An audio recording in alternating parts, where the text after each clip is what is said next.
E a Procuradoria-Geral da República recebeu um pedido de prisão contra o ministro do Supremo Tribunal Federal, Alexandre de Moraes. A solicitação acusa o magistrado de tortura contra o ex-presidente Jair Bolsonaro e aguarda análise da PGR. Nós estamos lidando com alguém que não tem postura de ministro do Supremo, mas sim de gangster cá entre nós, e que vem agindo ao arrepio da lei faz tempo. É absurdo demais desse nosso ditador brasileiro, né? Então, ele merecia ir preso. E esse caso é um deles, mas nós podemos alegar vários outros. É um sujeito que vem cometendo crime atrás de crime. Olá, pessoal, sejam bem-vindos. O meu nome é Bruno. Se você gosta e apoia o nosso conteúdo, então deixa o seu like e inscreva-se no canal.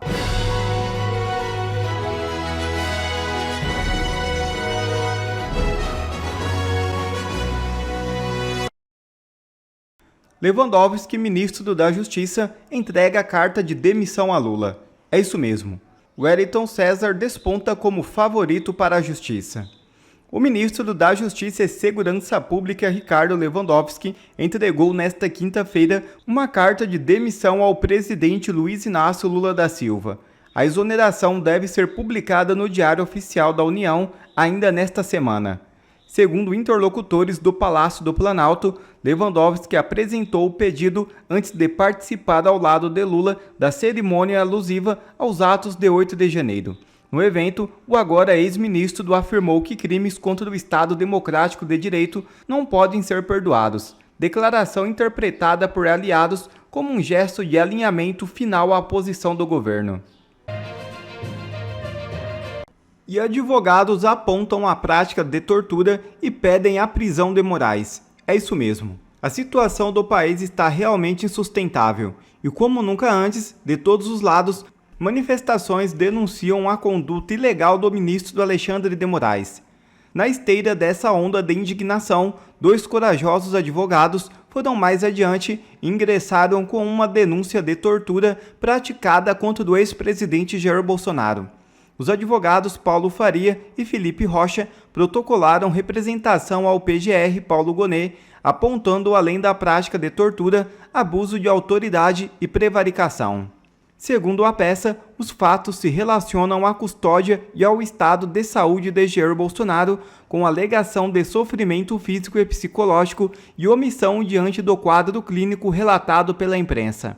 Os advogados sustentam hipótese de flagrante delito contínuo e pedem apuração imediata e, ao final, prisão em flagrante com aplicação das regras da LOMAN. E a Procuradoria-Geral da República recebeu um pedido de prisão contra o ministro do Supremo Tribunal Federal, Alexandre de Moraes. A solicitação acusa o magistrado de tortura contra o ex-presidente Jair Bolsonaro e aguarda análise da PGR. O pedido foi protocolado após Jair Bolsonaro sofrer um acidente na cela da Superintendência da Polícia Federal em Brasília, onde cumpre pena. Segundo a defesa, o ex-presidente teria ficado mais de 24 horas sem atendimento hospitalar adequado, mesmo com recomendação médica. Os advogados alegam que a decisão de Moraes de impedir a saída imediata do preso teria causado sofrimento físico e psicológico, além de violar direitos fundamentais e normas de proteção a presos.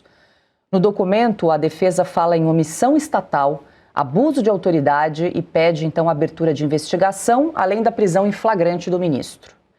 Bom, consta, a PGR ainda não se manifestou sobre este pedido. Bem possível que vá pedir o arquivamento, né? É bem possível que o ministro Alexandre de Moraes ainda peça em 10 dias para ouvir esses advogados, como fez com o CRM, a gente lembra, demos ontem aí, né? Que anulou aquela nota que foi emitida pelo Conselho Federal de Medicina em relação à conduta da equipe médica da Polícia Federal em relação ao ex-presidente Jair Bolsonaro.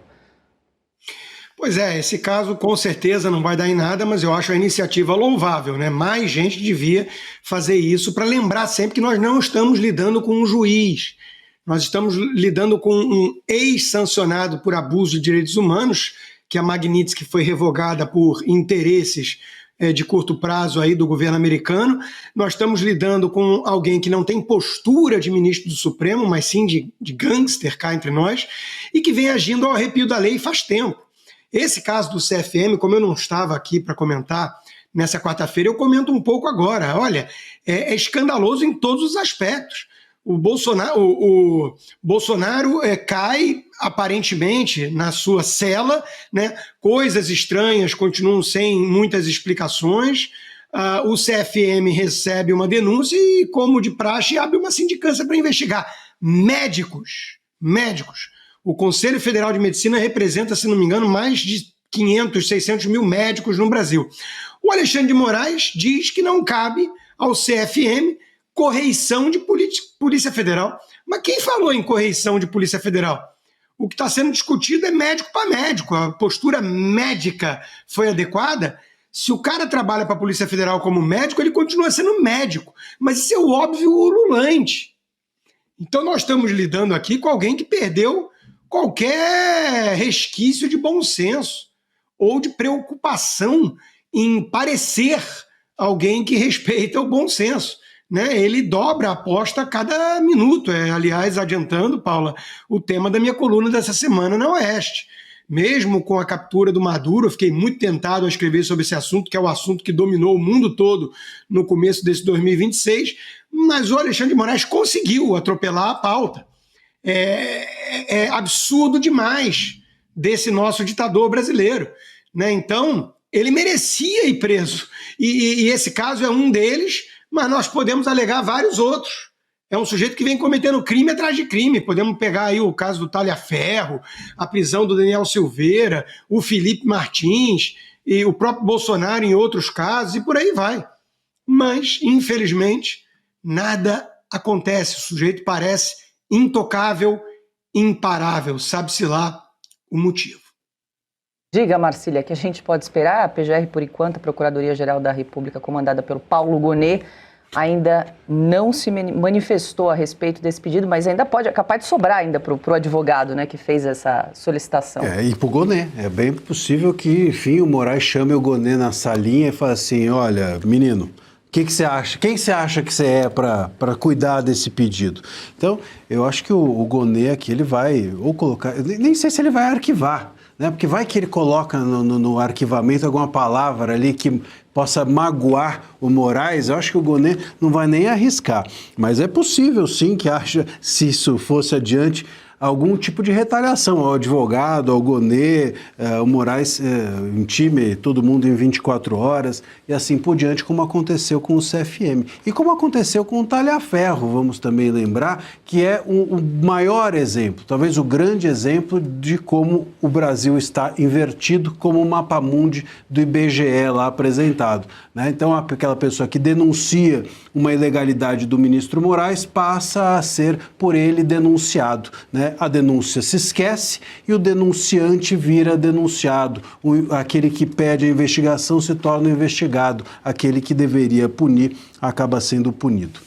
Ontem eu trouxe aqui a informação, no programa aí circulou, de que o Conselho Federal de Medicina havia aberto uma sindicância para apurar os fatos relacionados a, abre aspas, inquietação quanto à garantia de assistência médica adequada ao presidente Jair Bolsonaro, que passou quase 2 dias tendo os seus cuidados médicos negligenciados e sendo torturado através da omissão do violador internacional de direitos humanos, Alexandre de Moraes. E aqui eu registro novamente os meus parabéns ao Conselho Federal de Medicina, porque nós cobramos sempre o posicionamento de instituições como o CFM e a OAB.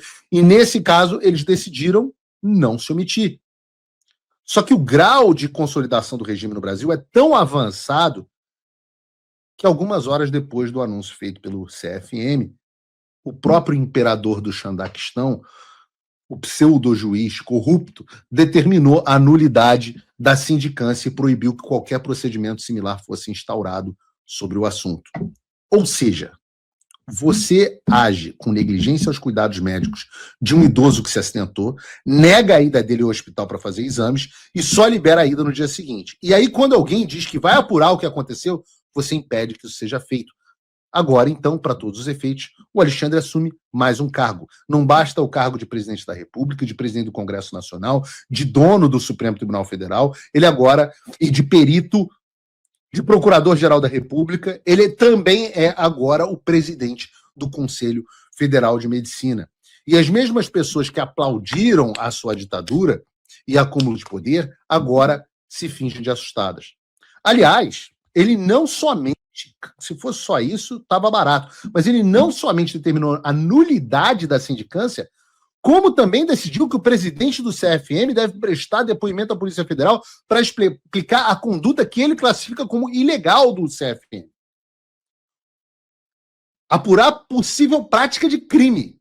É claro que há uma coação aqui. O cara mandou o sujeito ir à Polícia Federal e explicar por que é que ele fez o papel dele e não deixou que uma negligência médica passe batida. Eu não sei se o Xi Jinping pensaria num negócio desses. Ah, meu Deus, o Brasil não pode virar a Venezuela. Lembram disso? Hoje em dia a gente torce para que o Brasil vire a Venezuela. A gente vai falar sobre Venezuela hoje ainda. Mas é claro que o que está acontecendo é uma campanha de coação a quem ousou se levantar contra o absurdo. E eu digo isso porque eu acho muito engraçado. Eu tenho mais do que 6 anos de idade, então eu me lembro daqueles anos longínquos de 2020, quando, durante a pandemia, quem contrariasse os conselhos de medicina, a ciência, era criminoso. Hoje, alguns anos depois, acabou o negócio do acredite na ciência, confie na ciência. Hoje, Alexandre de Moraes é a ciência. E alguns anos depois, a ordem do sistema é pau no C do CFM. Esse é o tratamento e o estilo de vida de quem não é amigo do Alexandre. Entendam, o sistema existe para destruir quem vai contra ele, quem questiona ele, quem questiona as suas ilegalidades. E eles fazem isso justamente para garantir que eles possam bater a sua carteira com os amiguinhos deles. Ora, você tem 2 portas. Ou o CFM é dócil ao Alexandre de Moraes, ou ele vai contra o Alexandre de Moraes. Se ele vai contra o Alexandre de Moraes, ele recebe anulação dos seus atos, o presidente do CFM chamado com risco de ser preso, chamado para prestar depoimento na Polícia Federal, etc, etc. O que eu recomendaria nesse momento ao presidente do CFM? Se ele tiver 129 milhões de reais sobrando, eu sugiro contratar a esposa do Alexandre de Moraes, porque aí não precisa prestar declaração, não precisa apurar se houve indício de crime, até porque o Dias Toffoli vai dizer que não há indício de crime nenhum em absolutamente nada, inclusive na contratação por 129 milhões da esposa do juiz que está tratando do seu caso. Nada disso é crime. Pelo contrário, se você contratar a Viviane, você vai ter um estilo de vida nababesco. E eu digo isso, nababesco, de viver como um nababo, meio que literalmente. Porque vejam essa reportagem da Andresa Matais. Pai de Forcaro negocia mansão de 180 milhões de reais em Orlando. Ora, o que são 29 milhões de reais de propina para Viviane Bastos de Moraes se você está pagando 180 milhões de reais em uma casa aqui em Orlando? E vejam, foi colocado à venda, eu estou em dúvida aqui se eu vou comprar, estou avaliando aqui as possibilidades. Vejam que pequeno sobrado, que casinha mais ou menos, que gente modesta, né? O estilo de vida de quem é amigo do rei, de quem o filho é protegido pelo Supremo Tribunal de Contas da União, faz contrato de 129 milhões de reais com a mulher do Alexandre, aí é fácil o pai ter casa de 180 milhões de reais em Orlando. Que beleza, essa casinha, eu achei... Olha, eu particularmente não gosto desse estilo de casa. Acho coisa de novo rico, acho coisa de new money, cafonérrimo. Mas cada um com seu cada um. Será que chamar o Daniel Vorcaro para explicar na Polícia Federal fraude ao Banco Master vai acontecer, igual aconteceu com o presidente do CFM? Ora, jamais. Chamar ministro do TCU para explicar por que eles estão agindo com agência de publicidade para destruir a reputação do Banco Central, atacar as instituições como o Banco Central, como tratamos no programa de hoje? Não, isso não. Tem que chamar o presidente do CFM para explicar por que ele não quis fazer vista grossa a essa conduta completamente ilegal, imoral e antiética. Essas pessoas não são só doentes. Não são só doentes. Elas estão ganhando muito dinheiro com isso. Claro, há um grau de psicopatia que se alastra. E eu digo que esse grau de psicopatia se alastra, pessoas... Por que eu falo psicopata? Psicopata que não é um adjetivo, não é um xingamento. É um diagnóstico clínico. São pessoas que perderam a capacidade empática. Eu digo isso, eu trago comprovações. Ontem eu trouxe o caso da Dani Lima, assessora de imprensa do Alexandre de Moraes. Hoje eu posso trazer, por exemplo, o caso de outro doente mental, que é o Guilherme Amado, jornalista Guilherme Amado. Eu sou blogueiro, influenciador, sei lá o que mais. Mas o Guilherme Amado, que tem um blog, não é blogueiro, é jornalista, e ele publica no seu site mais uma dessas comprovações de que essas pessoas têm probleminha na cabeça. Vejam essa manchete. Boletim médico é balde de água fria para Bolsonaro. E claro que é só um doente mental, como o Guilherme Mamado, que pode achar que um laudo que diga que o presidente Bolsonaro não está com sequelas graves, pelo menos, graças a Deus, desta vez, por conta do acidente, alguém considerar isso um banho de água fria nos bolsonaristas. Como se os bolsonaristas, vocês dizem que eu sou bolsonarista, então vou vestir a carapuça, como se nós, bolsonaristas, achássemos ruim que o presidente tá bem, que não tá mal. Como se o bom pra gente fosse o presidente estar o mais ferrado possível.